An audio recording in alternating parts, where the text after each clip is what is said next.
Welcome to our channel. Today we how to create a product development plan with user testing, complete guide step by step clearly.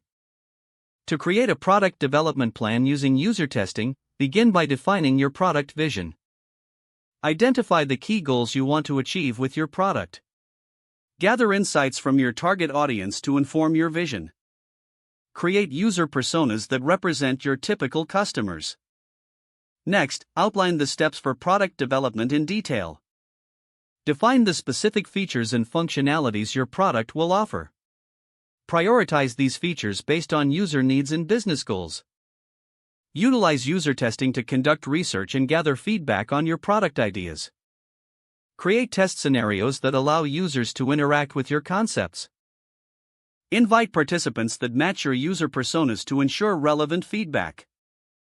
Analyze the feedback collected from these sessions.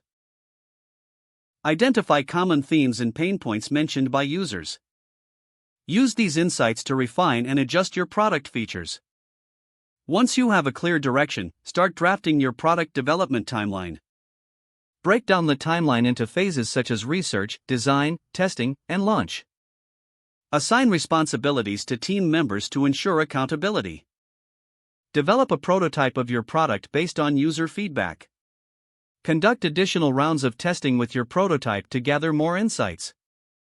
Iterate on your design based on the latest feedback from users. Prepare for the final product launch by creating a marketing plan. Review and finalize your product development plan with your team. Make sure everyone is aligned and clear on their roles leading up to the launch. Implement your marketing strategy to reach your target audience effectively. Once the product is launched, continue to gather feedback for future improvements. Stay engaged with your users to understand their ongoing needs. Document all learnings from this process for future product developments. Follow this structured approach to create an effective product development plan using user testing. If the page does not load, refresh the browser or try again in a private or incognito window.